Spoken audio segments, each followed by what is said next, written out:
سڵاتان لێبێت بینەرانی کورسات نیوز مناوڕۆ تۆفیقم لە ئەڵقەم شەوی پانۆراما پێتانگەشتینەوە بۆ قسە و باسکردن لەسەر مەترسیەکانی هەرێم و ڕۆڵی ئێران لە ناوچەکەدا. هەرێمی کوردستان لە ماوەکانی ڕابردوو لە ئێستا ژوە لە داهاتووش ینی بەدڵنیایەوە هەمیشە جێگای ینی ململانێ و یەکلاییکردنەوەی زۆرێک لە سراعەکانی هەرێمایەتی و زۆر جاریش نێودەوڵەتی و زۆر جار عێراقیشە لەسەر خاچی هەرێمی کوردستان. ئەو مەترسیانەی کە بە هۆکاری دەستدرێژی یاخود داژیرکاری خاچی هەرێمی کوردستان یاخود یەکلاییکردنەوەی ململانەکان کە ڕوبەڕووی هەرێمی کوردستانە بێتەوە چۆن بەری پێ بگری. لە داهاتوودا لایەنە سیاسەکان دەبێت لەم بارەیەوە هەنگاوەکانیان چۆن بێ. حکوومەتی عێراق دەبێت بۆ ئاراستەیە چۆن هەنگاو بنێ لەگەڵ هەرێمی کوردستان. تەبایی نێوان لایەنەکان تا چەند گرنگە بۆ مەبەستە. لە داهاتووشدا ڕۆڵی ئێران لە یەکلاییکردنەوەی زۆرێک لە هاوکێشە سیاسیەکان و نێودەوڵەتیەکان و هەرێمایەتیەکان و بە دیاریکراویش ڕۆڵی لە عێراق و لە هەرێمی کوردستان چۆن دەبێت دوای دەستبەکاربوونی ئیبراهیم ڕەیسی وەک سەرۆکۆماری نوێی ئەو وڵاتە. ئەم شەو گفتوگۆکەین لەسەر ئەم تەوەرانەوە کۆمەڵی بابەتی گرنگ لەو بارەیەوە بە میوانداری هەرێک لە میوانە بەڕێزەکانم کە لە ستۆدیۆ لەگەڵ من بەڕێز دکتۆر خەلیل ئیسماعیل مامۆستای زانکۆ بەخێربێت. دکتۆر سوپاس دەکەین. هەروەها بەڕێز کاک سیروان حەمەڕەشید چاودێری سیاسی کاک سیروان جەنابیشتان بەخێر من سوپاسان دەکەم. دکتۆر خەلیل ئەگەر سەرەتا لە جەنابتەوە دەست پێ بکەم دیارە لە ڕووی مێژوویەوە مەگەر وەری بگرین هەر لە سەرەتای ینی ئەوەی کە ناونراوە کورد و ناونراوە خاشی کوردستان ینی هەمیشە ئێمە وەکو کورد مەترسیمان لەسەر بووە. تا ئەم ساتێکی ئێمەژەم بەرنامەیە سازەکەین و گفتوگۆکەین مەترسیەکان بەردەوامە لەسەر هەرێمی کوردستان لەسەر خاچی هەرێمی کوردستان لەسەر داژیکاری هەرێمی کوردستان. هەرێمی کوردستان لە ڕووی ئەو مەترسیانی کە ڕووی تێئەکات دەبێ چۆن مامەڵە بکات و چێ ئەتوانێ بەرپەرچی ئەم مەترسیانە باتەوە. پێشەکە سپاسدارەکەین هەروەسپاسی میوانەکانتانەکەین. تاوان زۆر خۆشحاڵیشین کە لە سۆریۆ لەگەڵمای لە ماوەکانی ڕابردوو لە هەولێر بەخێر. لە ڕاستی لە ڕووی جوغرافی قەدەری ملەتی کورد چەند دەوڵەتیە کە دەوروپشتێتی هەر ئەو دەوڵەتانە هەر یەکی لەو دەوڵەتانە خاوەن حەضارەتێکی تایبەتە خاوەن مێژوویەکی تایبەتە لەسەر ئاستی عالەمی. یەکی لەوانەیەکی ئێران خاوەن حەضارەت و تاریخە ئەمە لە ڕووی لە لایکێ لایکی تر بەنسبەتی دەوڵەی عوسمانی و تورکیا بە هەمان شیوە خاوەن حەضارەت و مێژووی تایبەتمەندێکی خۆی هەیە ئەویش لە لایکی ترەوە. یەیتە سەر عەرەبەکان بە هەمان شێوە خاوەن حەضارەتن و خاوەن تاریخ و مێژوویەکی تایبەتی خۆیان. قەدەری ئەم ملەتی کورد لە بینی ئەم حەضاراتانە و ئەم مێژوانێکی ژیابووە. ئەمە لە لایکی لە ڕۆی مێژوویەک و جەنابێت ئیشارە یابوویت ئەم مجموعاتانەی کە باسم کرد بۆ جەنابێت هەر یەکی لەوانەیەکی محاولە ئەکە ملەتی کورد بقۆزیەتەوە بۆ خۆیەوە والسيطرة لسري بكاب باعتبار جزء كل دولة خويتي. إيران كان محاولات بردوام تا أمره محاولة كان كرد ملتي آرية وتبشيك لمجتمع إيرانية. بله. هروها بالنسبة تركيا كان اعتراف أصلا كان بكرد وب أتراك الجبال بيان ألين. بين سر عربكان تا أمره محاولة أكن بهموي إمكانيات إخوان لسوريا أبيت ياخذ العراق شوا أيانوية بهمان شوا سيطرة كلسر أملته وبشوي كل الشيوع كان ببيت جزء كلا مجتمع كردي إلا مجتمع عربي لبروا الشعاري جناب دزاني شعارك هيانا ك حتى تشسباوا لدستوري عراقي لم يجوتا 2005 كالعراق جزء من الأمة العربية والشعب العراقي جزء من الشعب العربي وحتى إما وكو جناب الإشارية أبويد لروي جغرافي ولروي تاريخي الصراع كبر دوامين وأم صراع تأثير كردوة لسر طبيعتي مجتمعي كردي برامبر أو دولتان أو مجتمعاتان كي دور بشتيتي أم صراع بردوامة أمره لبرأوا أبي ملتي كرد براستي محاولة بك استراتيجيكي بخوي دابنا بو آيندا أجر بردوام بيت كشون بتواني لقل أو ظروف وضعك وجودي خوي بباريزي ومحاولة بإمكانيات أو إمكانيات أنيك هنا أو أسلوبيك هنا أو استراتيجيك أبي همام بو شون بتواني تعامل كلقل أو مجتمعات أنيك إيرانية كان تركيا كان وهروها عرب كان. دەستخۆش دکتۆرژان دێمەوە خزمەت جەناب سوپاس دەکەم شیکردنەوەیکی زۆر وردەکرد هەم لە ڕووە جوگرافیەکە هەم لە ڕووە مێژوویەکە. سوپاس کاگێ سیرۆ حەمڕەشید جەناب دووکو چاودێرێکی سیاسی یانەوەی کە دکتۆر ئاماژەی پێدا ئەمە واقعەکە لابوود دەمین هو ئێمە وەکو هەرێمی کوردستان یعنی ناچارین لەگەڵ ئەم واقعەیە کە لە ڕووی جوگرافی لە ڕووی مێژوویە لەگەڵ ئەم وڵاتانی دەوروبەر دەبێت خۆمان بگونجێنین. بەڵام پرسیارەکە ئەوەی وەکو دکتۆرەڵێت ئێمە وەکو کورد استراتیژمان چۆن بۆ خۆگونجاندنمان لەگەڵ ئەم سیاسەتەی و ئەم کللتورەی و ئەم مامەڵەکردنی کە ئەم وڵاتانە دەیانەوێت کورد بە جۆرێک لە جۆرەکان بۆ لای خۆیان ڕابکێشن. کورد توانێتی استراتیژێکی دوورمەودا و کاتی خۆی هەبێ بۆەوەی کە لەگەڵ ئەم وڵاتانە مامەڵەیەشی دروست و تەندروست بکات. زۆر سپاس خۆشحاڵم کەمڕۆ لە خزمەت بەڕێز کاک دکتۆر و جەنابتان جەنابتان دەکەم. لە ڕاستیە ئەگەر ئێمە خوێندنەوە بۆ مێژووی کورد بکەین بۆ هەر چوار پارچەکەی کوردستان ینی بە درێژایی مێژووی ئەم ناوچەیە وا بڵێن دەوڵەتی ئێران و دەوڵەتی تورکیا و هەر سەردەمی ئیمپراتۆریەتی عوسمانیەکان و سەردەمی ئێرانیەکان ینی کورد ینی بۆتە ینی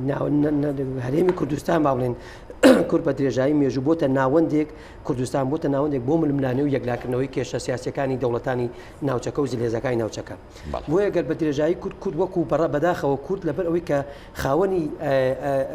با بڵێم ئەجندایەکی سیاسی استراتیژی نەتەوەی نەبووە بە درێژایی مێژووە خەونی دەوڵەتێکی دروستبوونی دەوڵەتی نەبووە بەردەوام دەسەڵاتەکانی و هەرێمەکە دابشکراوە بەسەر میونیشینی جاجا لە ناوچەکەدا. خەونی هەبوو یان نیان هێشتۆم خەونی بێتە دیوە. خەونی استراتیژی نەتەوەی دەوڵەتی نەبووە. شکێمە لە بیرمان نەچێ ینی هەمیشە هەر تاکیشی کورد بگریەوە هە سەرکردێکی کورد کە خەباتی کردو ینی دوجارەڵێ ئێمە لە پێناوی دەوڵەتی کوردی ئەومان کردووە کەواتە ینی کراوە خەباتەکە بەڵام مەترسیەکان و ڕێگریەکان هۆکاربوون بۆی کە ئێمە نەگەین بۆ خەونە. لە ڕاستیدا وەکو ئەوەی کە ینی کورد دابش بووە بەسەر چەند میرنشینێک لە مێژوودا میێنشینی بابانیەکان و زۆرانەکان و میێنشینی ئەردەڵانەکان و هەموو دابش بوون هەمویان وەکو کارتێک بەکارهێنراون بۆ پاراستنی بەرژەوەندیەکان و هەژمونی دەوڵەتانی ناوچەکە و وەکو کارتێک بەکارهێنراون. بەڕاستی کورد ئەگەر ئێمە پێش ئەوە دەبێت خوێندنەوەمان بۆ استراتیژی سیاسەتی ئێران هەبێ و بۆ تورکیا هەبێ بۆ دەوڵەتانی ناوچەکە بێ. بەداخەوە لە با بڵێن بە تایبەتی لە دوای ڕاپەڕینەوە لە هەرێمی کوردستاندا ئێمە کە خاوەنی سنتەرێکی استراتیژی نەتەوەی و نیشتیمانی نەبووین بۆ خوێندنەوە بۆی بە تەواوی دراسە لەسەر ئێران بکەین و لە ڕووی سایکۆلۆژیەوە لە ڕووی سۆسیۆلۆژیاوە خوێندنەوەیکی ورد بۆ سیاست و نەجی ئێران و دەوڵەتانی ناوچەکە بکەین و کوردیش لە ناو خۆیدا دابژوە بەسەر دەوڵەتانی ناوچەکە. ئەمە وای کردووە کە کاریگەری زۆری هەبێ لەسەر ئەوەی کە کورد نەگا بە ئامانجانەتەوەی و نیشتیمانیەکانی. کۆمەڵێک فاکتەر هەن ئێمە توانی لێرە کە هۆکا ینی فاکتەر بوون کە کورد نەگا بە دەوڵەتی کوردی. یەکی لەوانە فاکتەرانە ناوخۆی و دەرەکی فاکتەری دەرەکی و فاکتەری ناوخۆی. فاکتەری ناوخۆی ئەوە بە کورد لە ناوخۆیدا وەکو باسم کرد خاوەنی ئەجندا و سیاسەتێکی استراتیژی خۆی نەبووە و خاوەنی بڵێن ئەجندایەکی نیشتیمانی نەبووە لە دەریش نەتەوەی نەبووە لە دەریشەوە خاوەنی با بڵێن لە دەرش فاکتەر دەرەکەیەکان با بڵێن فاکتەری جوگرافیا و فاکتەری پۆلۆتیکی و فاکتەری با بڵێن دانیشتوان و ڕای گشتی ئەوانش یارمەتیدە نەبوون بۆ قەزی کورد. ئێمە تۆ دیخەت ئەو دەوڵەتانی کە ئەو گەلانی کە بوومە دەوڵەت لە ناوچەکەدا وەکو ئێران و تورک و ئەو عەرەب و ئەوانە هەمویان فاکتەری جیۆپۆلیتیکی ینی هۆکار بوون بۆی کە دەوڵەت ڕابگەێنن بۆ نێوان لەسەر دەریا بوون. ئێمە لەسەر دەریانین ئێمە زیاتر ناوچەکەمان ناوچەیەکی داخراوە و ئێمە لە ئەوان ئاینیان بەکارێناوە و ئەوان ناسیۆنالیزمی نەتەوان بەکارە زمانیان بەکار هەموو مقاومەتەکانی خۆیان بەکارێنەوە بەڵام کورد بەداخەوە لەبەر ئەوەی کە وەکو باسم کرد دابش بوون بەسەر چەند میلیۆن و ناوچەی جاجادا بەکارێنراون دژ بە بەرژەوەندەکانی خودی خۆی و هاوکاتی لە ناوخۆیدا کورد لە ناوخۆیدا تەبانە بووە یەکگوتو نەبووە و بەردەوام ینی ئەگەر قەزیی کورد لە قەدر چوبێتە پێشەوە و چوبێتە پێشەوە بۆ هەنگاوی چوبێتە پێشەوە لە ناوخۆیدا بەداخەوە لایەنێکیان بەشێکیان خێڵێکیان تیرێکیان لایەنێک کەواتە خۆشمان هۆکاری سەرەکی بوون فاکتەری سەرەکی بووە کە ئێمە زۆرێک لە مێژوودا استراتیژیەکانمان بەدەست خۆخۆری یەکێکە لە فاکتەرەکان کە ئێمە نەبووین بە دەوڵەتی کوردی و نەگەین بە ئامانجەکانمان کە دەڵێن خەونی ئەوەمان نەبووە هەموو کوردێک لە هەر شوێنێکدانشی خەونی ئەوێ ببێت بە دەوڵەت بەڵام ئەوانەی کە قیادی سیاسی و نوخبەی سیاسی کورد بەداخەوە زیاتر لە ڕوانگەی بەرژەوەندی نخبەیەکەوە ڕوانگەی بەژەوەندی گروپێکەوە لە ڕوانگەی بەژەوەندی میرنشینێکەوە لە ڕوانگەی بەژەوەندی هێزێکی سیاسیەوە مامەڵی لەگەڵ قەزیەکە و مافەکانی خۆی داکردەوە بۆیە نەیتوانێت تا ئەم ساتە کورد بە ئامانج و ئاواتەکانی خۆی بکات و ینی بەڕاستی ئەگەر کورد بەم عقلێت و بەم نهجەوە بیرکاتەوە تا ئەم لەحزە جەستاتەوە دیقەت بە ئێستا هەرێمی کوردستان دابەشبووە بەسەر ناوچەی ینی ناوچەی سلێمانی دابەشبووە بەسەر دەوڵەتێکە ناوچەی با بڵێن هەولێر و بادینان دابەشبووە بەسەر دەوڵەتێکدا و دەوڵەتان وەکو کارتێک بەکاری دێنن بۆ یەکلاکردنەوەی ملمانەکانی خوان و بەرەو پێشچوون و تاقیقکردنی بەرژەوەندەکانی خۆیان. دەست خۆش کاک سیروان. بەڵێ دکتۆر خەلیل، یعنی بۆ نمونە ئێمە ئێستا دەوڵەت نین، هەرێمیشین لە چوارچێوەی عراقی فیدرالە، ئەوە تا ئەم هەموو مەترسیە ڕوەکاتە هەرێمەکەمان و دوجار ینی کە لە ڕۆ دەستوریەکەەوە لە ڕۆ قانونیەکەەوە پێویستێ بە حکوومەتی عێراق سنوورەکانمان پارێزێ و نەهێڵێ ئەم دەستدرێژیە و شکاندنی سەروەری ئەم خاکە لەلایەن وڵاتانی دراوسێەوە بە ئەنجام گام. ئێمە ئەگەر دەوڵەت بووینایە ئەیچێ ئەی پاراستین ئەو کاتە پێدوانی ینی چاوی وڵاتانی هەرێمایەتی زیاتر لەسەر دەوڵەتەکەمانە بوو و زیاتر داژیرەکانەوە زیاتر خاکمان داژیرەکرا و ئێمە بێبەشەکراین لە ئەو سەروەتەی کە هەیە لە وڵاتەکەمانە. بەڵێ هەر تەئیدن بۆ چونەکەی کاک سیروان کە ئێمە استراتیژیکی ڕوون نیمانە و ئەمە مشکلێکی گەورەیە بەنسبەتی ملەتی کورد علەقل ئێمە باسی عێراقەکەین، یعنی هەرێمی کوردستانی عێراقەکەین غێری ئەوانەی کەتر هەست هەر بۆ جەنابێت ئێمە کێشەمان هەیە ملەتی کورد بەنسبەتی استراتیژیەکەی وەک کە ئەڵێ ملەتی کورد مەبەستی قیادەی کوردی بە هەمووی ئەنواعی نازانن تا ئێستا چ نەوعێکی لە حکم ئەیانەوێ تەطبیق بکرێتەوە لە هەرێمی کوردستانە. ئەگەر سەیری مێژوو بکەین هەر لە دوای دروستبوونی دەوڵەتی عێراقی 1920ەوە شۆرشی کورد بەردەوام بوو، دەستی پێکرا لە شێخ مەحموود حەفیدەوە تا حرەکاتی بەرزان و شۆرشی ئەیلول و گوڵان و ئیلە ئاخری تا ئەمڕۆ. بە درێژی ئەم مێژووە ئێمە وضوحێکمان نییە نە لە ڕووی هەیکەلی نیشتمانی کوردی دانیشتوانی کوردی کە ئێمە چێ ئەمانوێ کیانی کوردیمان بە چ شێوەیەکی ئایا حکوم ذاتیە، ئایا فدرالیە، ئایا کۆنفدرالیە، ئێمە لە هەر مەرحەلەیەکی نەوعێکی معەن محاولەکەین تطبیق بکرێت یا داواکەین. ئەمە پێدوانیە دەبێت بە پێی قۆناغەکانیش بێت ئێخوانی بڵبوت ناڵێم لە مەرحەلی یعنی معنای ئەوەی استراتیژیمان نییە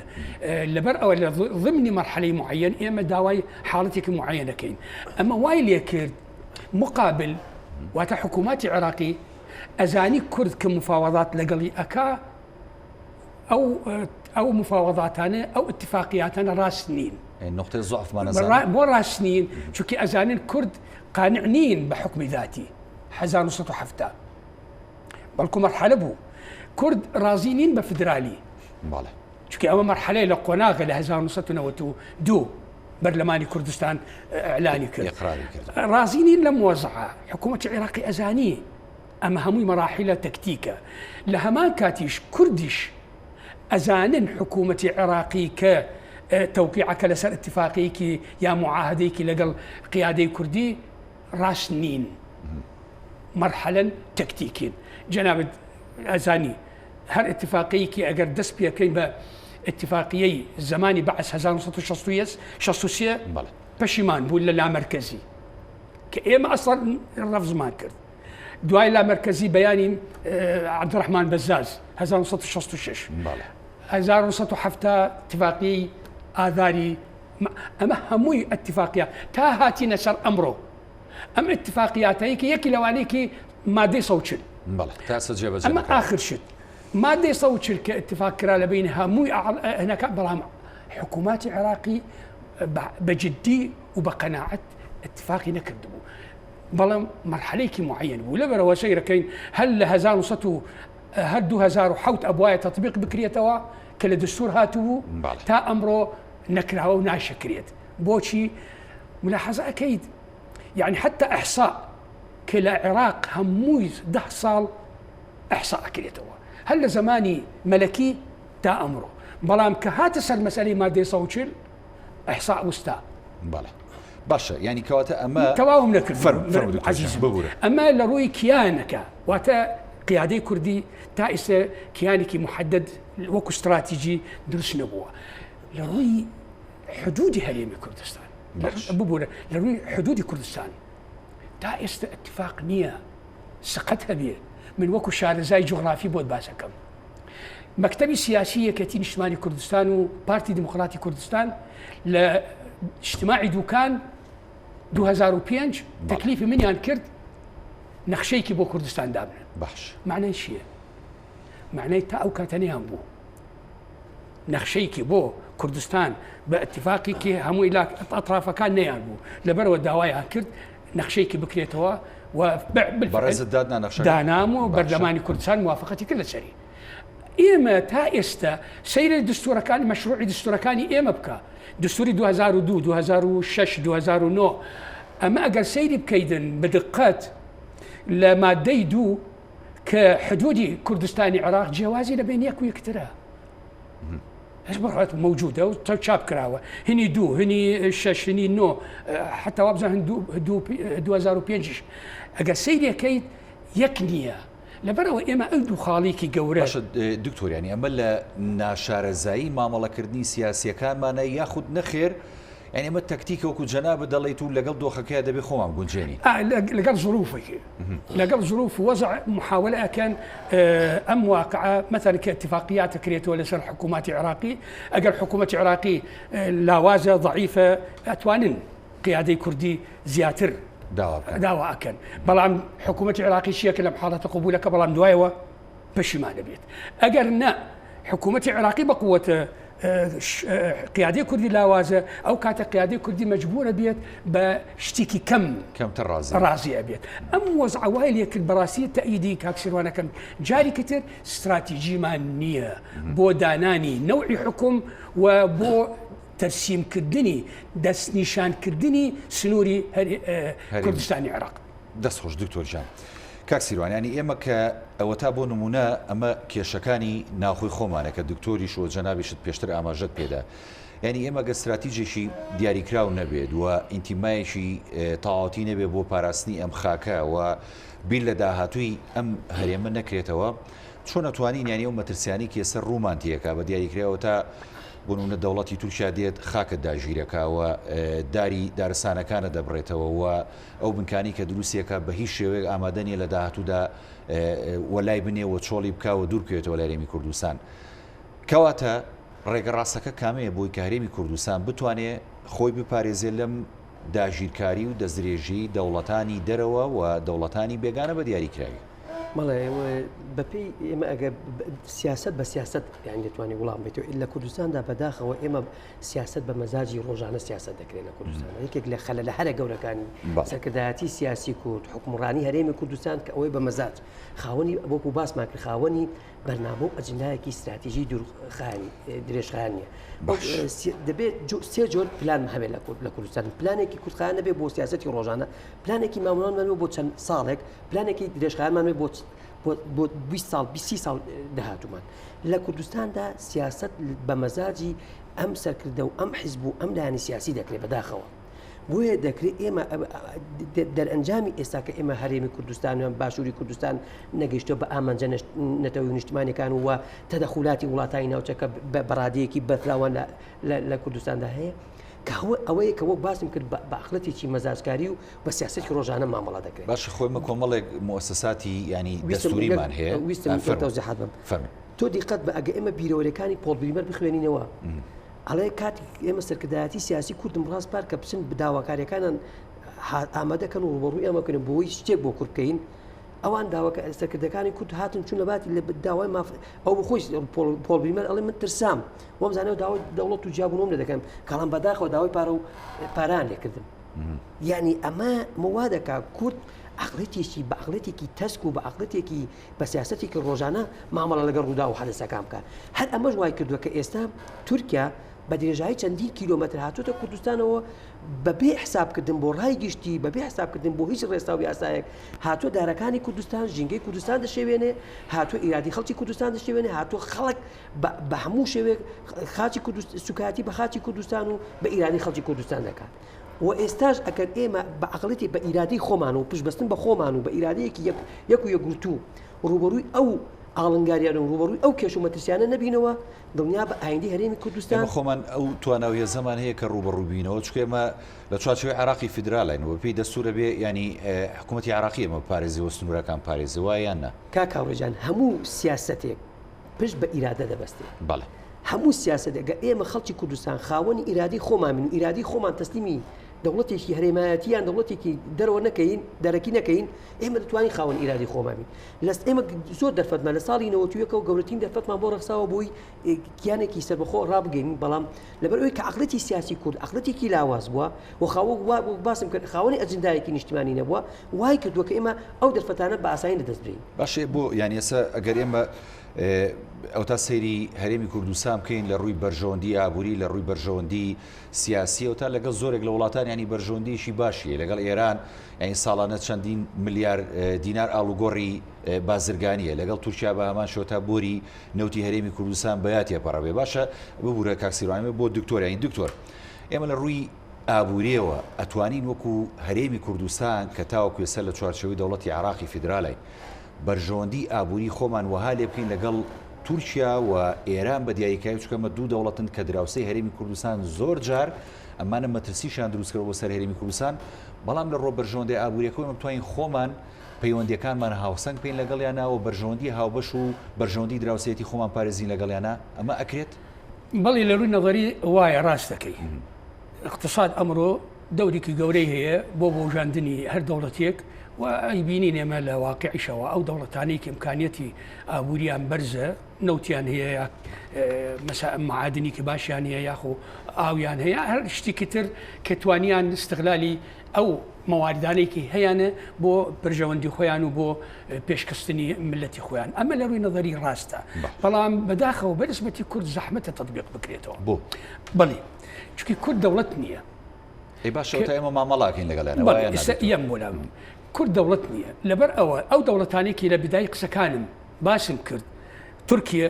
ئێران عەرەبەکان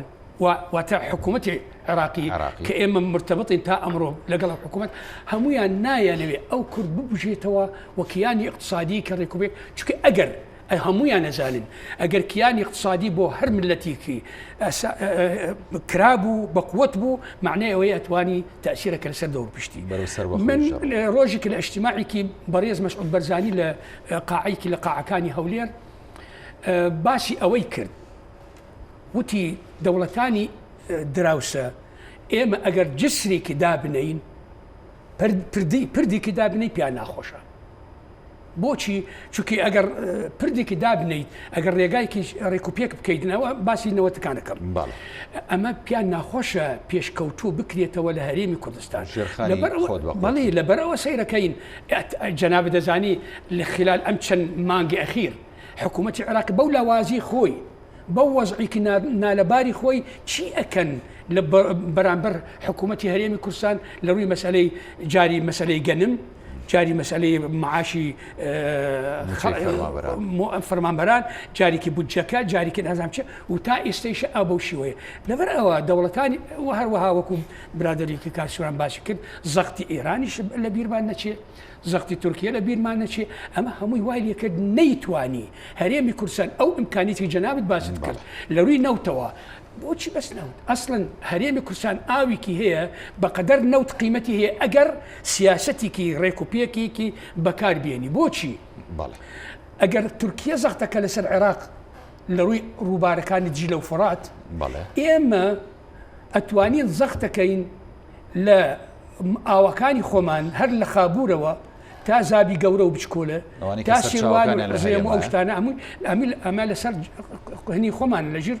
سەیتەڕی خۆمان ئەتوانین سەیتەڕ بکەین و وەکو وەرەقەیەکی بە کارتیەک بەکارێنین بەرامبەر حکوومەتی عێراقی بەڵام وەزعەکە وای لێ کراوە نایێڵن حکوومەتی هەرێمی کوردستان بەو ئیمکانیەتی خۆی بە ڕێکوپێکی استراتیژیکی بۆ خۆی دابنن بۆ ئایندە خۆشمان تاوانبارین یا هەر وڵاتانی دەوروبەر گومانی تێنیە طبعا ئێمەیشە جزئێکی گەورە لە مەسئولیەتە بەڵام ئەو جزئی گەورەی لە مەسئولیەتە دیسانە گەڕێتەوە بۆ دەور پشتمان یعنی ئەو خلافاتانەیەکی هەمانە لێت ناشارمەوە نەکن ئەمڕۆ هەندێن و پێری ئەم خلافاتانەیەکی دەبینی ئەحزاب سیاسی ئەمە لێ کرد تەغزیە کرێتەوە لە دەور پشتمان هەل لە ئەمریکا دەست پێکە دەستی دەرەکیێوانش هەل لە ئەمریکا دەست پێکە تا ئێرانەوە تا تورکیا تا عەرەبەکان. دەستخۆش دکتۆر خەلیل، هەرێمی کوردستان ولایەنە سیاسەکان بەگشتی کاک سیروان توانیویانە مامەڵەیەشی ینی حەشیمانە و دروست بکەن لە پێناو بەرژەوەندی خەڵک و هەرێمی کوردستان و ئەنجا لە پێناو بەرژەوەندەکانی خۆیان بۆ مانەوەی خۆیان لەگەڵ ئەو سیاسەتە هەرێمی وڵاتان کە لە هەرێمەکەمانە پەیڕەویەکەن، یان نەمانتوانیوەمە لەگەڵ ئەو سیاسەتانی ئەوانە هەڵبکەین و تاوی کەیبینی لە هەرێمەکەمانە بەم شێوەیە ئاقارەکان دەگوزارێت و ڕووداوەکانی بینین کە ڕۆژانە بەسەرمان دێت. کاکاوڕێ ئەمە خۆی لەسەر سێ ئاست دەبینێتەوە. ئاستی یەکەم ئەوەیە کە ئێمە ئێستا دەبینین گۆڕانکاریی گەورە لە عێراق و هەرێمی کوردستان بەڕێوەیە و ئەو گۆڕانک بە تایبەتی کە هاتنە سەرکاری حزبی دیموکراتی ئەمریکا بۆ سەر بڵین دەسەڵات و ئەوانە جۆن بایدن ئەوان هەمووان دەزانین کۆماریەکان لەگەڵ دیموکراتەکان سیاسەتیان جیاوازە. دیموکراتەکان زیاتر بایەک بەناوخۆ خۆیان دەدەن، کۆماریەکان زیاتر بە دەرەکی. ئێستا دەبینین ئەوە ئەمریکا بڵین کە دیموکراتەکان لەسەر حکومن ئایانەوێ تەواوی هێزەکان لە عێراق و لە هەرێمی کوردستان بکشێنەوە بۆ وڵاتەکەی خۆیان و کاریگەریە بێت بۆ کورد کاریگەری ئێزگار گەورەی دەبێت لەبەر ئەوەی ئەمریکا لێرە حزورێکی گەورەی هەیە و ئێمە کاتی خۆی عێراق یعنی لەسەر دەستی ئەمریکا و هاوپەیمانەکانی ڕزگارکرا و کاریگەرێکی ئێزگار گەورەی دەبێت. بەڕاستی دەبێت هەرێمی کوردستان و سەرکردایەتی سیاسی کورد و یەکێتی و پارتی و گۆڕان هەموو ئەحزابەکان زۆر بە دیقەتتر و زۆر بە هەستیارەتر و زۆر بە ورتر بیر لەوە بکەن لە ڕووداوانە بکەنەوە بزانین لە دوای ئەو گۆڕانکاریانەوە هەرێمی کوردستان بەرەو چ ئاراستەیەک دەڕوا بەرەو چ عقارێک هەنگاو دەنێەوە دۆخی هەرێمی کوردستان و عێراق بە چه ئاسێک دەکات. پێ دوایە دوای ئەمریکا هێزیشی بەدیل هەیە لە ناوچەکەەوە بە دیاریکراوی لە عێراق و هەرێمی کوردستان کە ڕۆڵی وەکو ڕۆڵی ئەمریکا بێت؟ بەڵێ بە پێی خوێندنەوەی ئێمە و بەپی ئەو گۆڕانکاریانە پێم وایە فەڕەنسا کە وەکو دەوڵەتێک کە لە ناوچەکە دەدەوێت ببێتە بەدیلی ئەمریکایەکان، بەڵام فەڕەنسا تا چەند دەتوانێت ڕۆڵی ببێنەوە چەند دەتوانێت سەرکەوتوی بێ لەبەر ئێ دەبینین تورکیا و ئێران حزورێکی گەوران هەیە لە ناوچەکەدا و لە ملمانێکی گەورەدا لە ناوچەکەدا هەمویان هەردوو دەوڵەتەکە دانوی نفوزیان لە عێراق و لە ناوچەکەدا فراوانکەن. ئێمە بێوەشمان لەبەر چاو بەڵام خاڵێکی تر هەیە دەبێت سەرکردایەتی سیاسی کورد سیاسەتی خۆی بە شێوەی لەسەر بنەمای عەتف و سۆز و لەسەر بنەمای نازام دیموکراسی و ڕێزگرتن لە مافی لەبێت لەسەرەوە نابێت دەبێت ڕیالیستانە واقعانە لەسەر بنەمای هێز و لەسەر بنەمای ئابوووریەکی بتە و سیاسەتەکانی خۆی لەگەڵ دەوڵەتانی ناوچەکە لەگەڵ هاوکێشە نێودەوڵەتەکاندا دابڕێژێتەوە و ورتر و دیقەتر بیر لە گۆڕانکاریەکان بکاتەوە و هەروەها لە ناو خۆشدا فاکتەری ئابووری ئێمە بەڕاستی و هەرێمەکەمان وڵاتێکی دەوڵەمەندە بەردەوام دەوڵەتانی ناوچەکە چاوی تەماعیان بڕێوتە ناوچەکە نایانوێت هەرێمی کوردستان استقراری بەخۆوە ببینێ، ناوێت هەرێمی کوردستان بە ئامانجەکانی خۆی بگا بەردەوام دەیانوێت هەرێم پارچە پارچە بێ و بەکاری بێنن بۆ بردننی سەرۆت و سامانێ دۆخی هەرێمەکە شلۆغ بێ وەگەر خەڵکیش بێ موچە و بێ پارە بێ بەدڵنیای و ینی کاریگەری بێ بۆ سەر ئەم خاڵانی کە جەنابەت ئاماژەی پێ. بەڵێ ئەوەی جەنابەت باسی کرد ئەڵێ ئێمە پەیوەندی ئابووریمان لەگەڵ تورکیا و لەگەڵ ئێراندایە، بەڵام ئایا پەیوەندی ئێمە لەگەڵ تورکیا لەسەر چ بنەمایەکە دەبینین نەهاوسەنگێکی زۆر هەیە ئەمەری ئەوەندەی ئەوان لە سەرۆت و سامانی ئێمە و لە ئێمە قازانجەکەن ئێمە ئەوەندە ناتوانین قازانج لە ئەوان بکەین. هەروە ئەوان ئێمە بەڕاستی دۆخی ئابووری هەرێمی کوردستان کەسێدێکە ئێمە بەردەوام لە هەموو سنوورەکانەوە بڵین سنوورەکان کراوەیە، بەڵام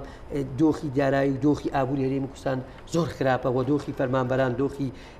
هەموو لانەکە لە هەموو وارەکاندا لە هەموو کەوت و سێکتەرەکاندا دۆخ خراپە و لە مەترسیدایە. بۆیە ئێمە دەبێت بەڕاستی بە عەقڵانە بە ژیرانە بیر لەوە بکەنەوە کە ئەجندای بیر لە نەخشەیەک بیر لە بەرنامە و بیر لە استراتیژێکی فراوانتر بکەنەوە بۆی بتوانن ڕوبەڕووی هەموو ئەو کێشانە بینەوە کە ئێستا هەرێمی کوردستان لە بەردەم ئەو کێشانەدا و لە بەردەم مەترسیەکی گەورەدایە. بەڕاستی ئەگەر ئێمە ئەم دەرفەتەمان لە کیسبچی هەرێمی کوردستان و بە درێژایی لاانێ سەدان ساڵی تر دەرفەتی وامان بۆ نەڕەخسێتەوە. بۆیە دەبێت سەرکردایەتی سیاسی کورد بە پرسیارانە بە ئەرکێکی نیشتیمانی و ئەخلاقیانی خۆی ڕوبەڕووی هەموو ئەو کێشانە بێتەوە کە زۆر جار ینی زۆربەی لایەنەکان و سەرکردە سیاسەکان ئاماژە بووەکەنەوە هێما بووەکەن کە ئێمە پێویستە ینی ئەو ناکۆشانی لە ناوخۆ هەمانەوە لای نین و ئێمە بەرەیشی یەکگرتوو بین و کورد هەموو کاتەگەری یەکگرتوو بێ توانێتی زۆربەی ینی ئامانجەکانی بەدەست بێنێت. ئاخۆ کورد لە ئێستا داتوانێت ئەم یەکگرتوویە بەدەست بێنێ لەگەڵ ئەو هەشی کە هەیە لە ناوخۆمانە؟ بەداخەوە لە هەرێمی کوردستاندا هێزە سیاسەکان دردۆنگن بەرامبەر بەیەکی خلافی قوڵیان هەیە خلافی سیاسیان هەیە ناتەبان وەست لە سیراعێکی زۆر زۆر خراپدا لە بەرامبەر بێک و ناکۆکی قوڵ هەیە لە بەرامبەر تێڕوانین و ئاراستی ملمانەکان و بەداخەوە تا بەم جۆرە بەم عقلێتە بەم ناکۆکیانە بەم ئاراستەیە بیرکەنەوە پێم وانێ سەرکرد بتوانن ڕوبەڕووی ئەو مەترسیانە بێنەوە ئێستا ئەو هاوپەیمانەی کە لە بنێوان گۆڕان و یەکێتی کراوە هەنگاوێکی زۆر باشە هیوادارم ئەم هاوپەیمانە تێ فراوان بێ بۆ فراوانکردین لەگەڵ هێزەکانی تر لەگەڵ بۆ هەرێمی کوردستان و خطابێکی یەکگوتویانە بێ و گوتارێکی یەکگوتویانە بێ و خاوەنی ئەجندایەکی ڕوون بنە بەرامبەر هەموو داخوازەکانی کورد و ئیتر وازنەوە بێنن لەژێر سیاست و ئەجندای دەوڵەتانی ناوچەکە بێنە دەرەوە بۆ خۆیان پشت بە خۆیان ببەستن و پشت بە ئیرادی خۆیان ببەستن هەتا بەم عقلەتەوە باسم کرد کورد ناتوانێت بە ئامانجەکانی خۆی بگات ئەگەر بێت و خطابێکی یەکگوتوو لە ناوخوااندا باشتر دەتوانن پسنە پێشەوە باشتر ڕوبەڕووی هەموو ئەو مەترسیانە بێنەوە کە ڕوبەڕووی هەرێمی کوردستان بنەوە نەک ڕوبەڕووی دەتوانن دەستکەوتی باشتر بۆ هەرێمی کوردستان بەدەست بێنن داهاتوشمان پارێزی یەکێک لەو خاڵانەیە کە بەڕاستی کە ئێمە لە دەستماندا کە لە بینیمان لە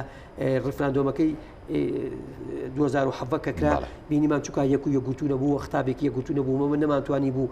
خوێندنەوەیکی گور بۆ ڕووداوەکان و بۆ پەیوەندیەکانی خۆمان بکەین ئەوە بوو ڕفراندۆم شکستی هێنا و بەشێک لە خاکی کوردستانمان لەدەستدا و نەمانتوانی پێشتریش پێش ئەوە کە مادەی 140 بەڵام زۆرێک گەڵێن نەخێر شکستی نێنە وەرەقەیەکە بەدەستمانەوە کاتێ بمانێ بەکاری شکستی هێنا ئێمە نیوەی 1940 خاکی کوردستانمان لەدەستدا لەوە شکست زیاتر چیتر و بەڕاستی ئەگەر پێشتر زمینی بۆ خۆش بکرایە لە ڕووی پەیوەندێنی ڕۆڵەکانەوە لە ڕووی ناوخۆ ئەو کاتێک کە ڕفراندۆم کرا دۆخی دارایی خەڵک زۆر کرا بوو دردۆنگێک لە ناو هێزە سیاسەکاندا هەبوو و کێشە و ملمانێکی زۆر لە ناو هێزە سیاسەکان ناتوانی بوو بە یەکگوتو ڕوبەڕووی ئەو دەرئەنجامەکانی ڕفراندۆم ببنەوە بۆیە دەرئەنجام بینیمان ڕفراندۆم گورسێکی زۆر خراپی کوشندەی لە پێگە لە پێگە و لە ئاستەکانی سیاسی هەرێمی کوردستاندا دەست خۆش کاکسیران دکتۆر خەلیلانی ئێستا بۆ نمونە وەکو کاکسیران ئاماژەی پێدا لەوە لە داهاتووە هەندێک لە هاوکێشەکان و هەندێک لە هاوسەنگیەکانی هێز بە دیاریکراوی لە عێراق و لە هەرێمی کوردستان بگۆڕێ بە حکمیەوەی ئەمریکا کە لە ئەجیندا و بەرنامەی ینی دیموکراتەکان و جۆ بایدنە کە هەندێک لە هێزەکانیان پاشەکشە پێ بکەن و هەندێک لە چەکە قورسەکانیشیان وەکو موشەکە بالیستیەکانیان و پاتریۆت لە هەرێمی کوردستان و عێراق بکشێنەوە ئێمە زانین کە ئێران هەمیشە خۆی بە خاوەنی عێراق زانیوە بەشێکی لایەنە شیعەکان وەلایەکی تەواویان هەیە بۆ ئێران دوای ئەوەی کە ئیبراهیم ڕەیسیش لە هەڵبژاردننی چەند ڕۆژی ڕابردووە سەرکەوتنی بەدەستێنا چۆن نتوانێت ڕۆڵی خۆی بژێرە لە عێراق بەو شێوازەی کە خۆی مەبەستێتی و بۆ عێراقی کە خۆی ئێوێ لە چنگیا بێ بە هەرێمی کوردستانیشەوە بەڕاستی من پێشی جوابی جنابم بکەمەوە حەزەکەم تەوزیعێکی لەسەر بۆ چوونەکانی کاکسیروان فەرمەوە یعنی ڕفراندۆم کە کرا بە ئەجماعی هەمووی ملەتی کورد کرابوو قصدم بإجماع هەمووی قیاداتی سیاسی هەمووی هەرێمی کوردستان کرابوو ئەمە ڕقم یەک ڕقم دوو 92 لە سەتا ملەتی کورد استیجابەی هەبوو بۆ ئەف ڕفراندۆم بەڵام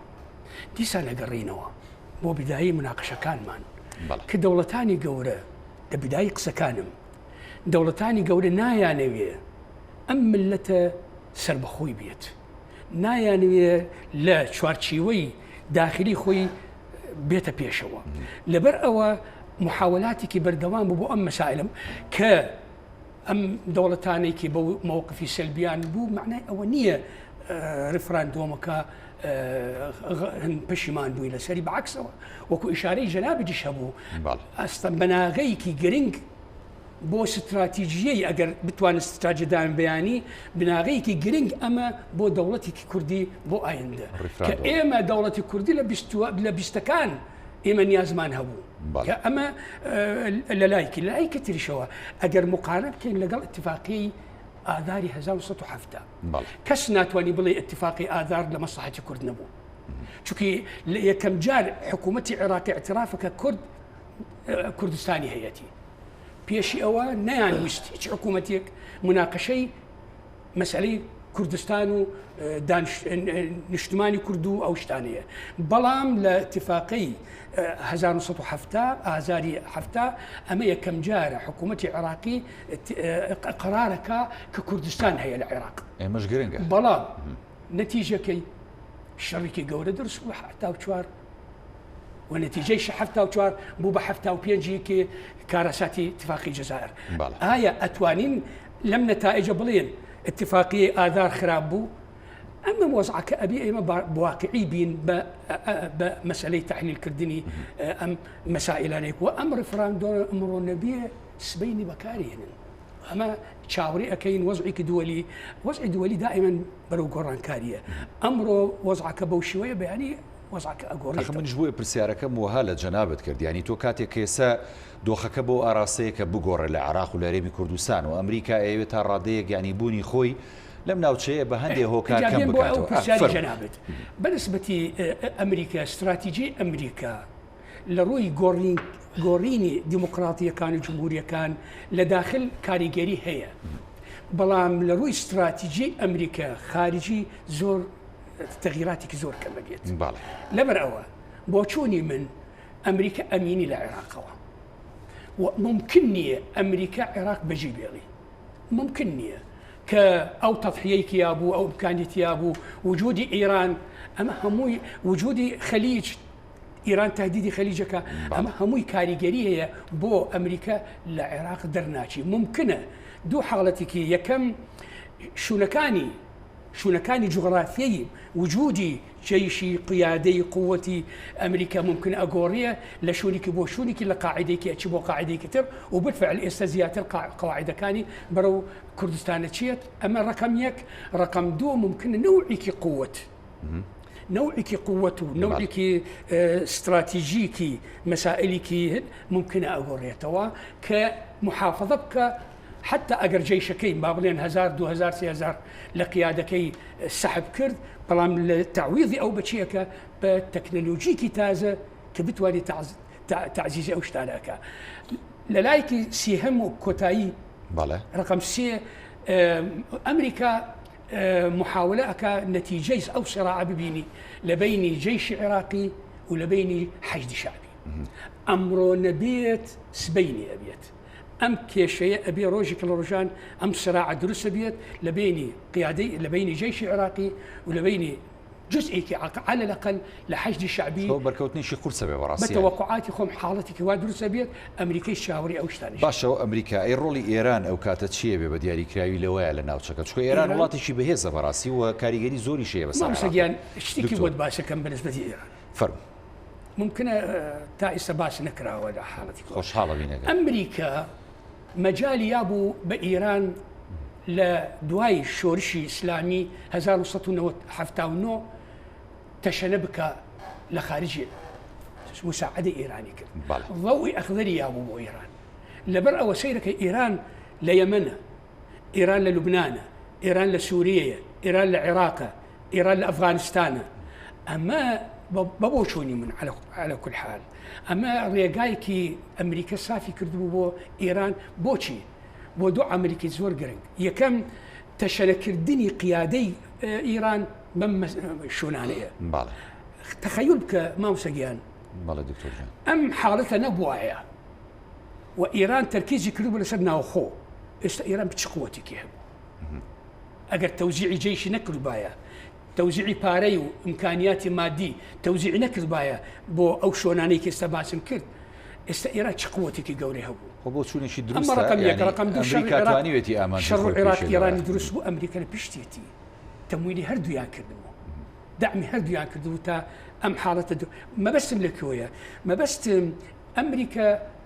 بتكاني ناو تشكاش روشلاتي ناو راس بدسيتي وخوي إيران أتواني إيران بأجرنال ما 24 ساعات بحفتيكي قرانكاريك السياسي بيكا وكو شوان كردي بعراق بلام نايكا سو أبو نايكا ما بس دينية تاكو بميني إيران وكو بعبعيك برامبر السعودية ودولة ثانية خليج زور باش الدكتور دەستەکانی خۆش بەشیکردنەوەکانە زۆر ورد بوو سپاس دەکەم بەڵێ کاگە سیروان ینی بێمەوە سەر ڕۆڵی ئێران لەگەڵ جەنابتە لە هەرێمی کوردستان ینی ئەتوانین بڵین لە هەموو قۆناغەکان ئێران ینی دراوسێکی ئەمە بە قسەی ینی هەموو زۆربەی کورد و زۆربەی سەرکردە سیاسیەکان و لایەنە سیاسیەکان دراوسێکی باشەوە بۆ هەرێمی کوردستان لە هەموو تەنگژەکان لە هەموو قەیرانەکان لە هەموو مەترسیەکان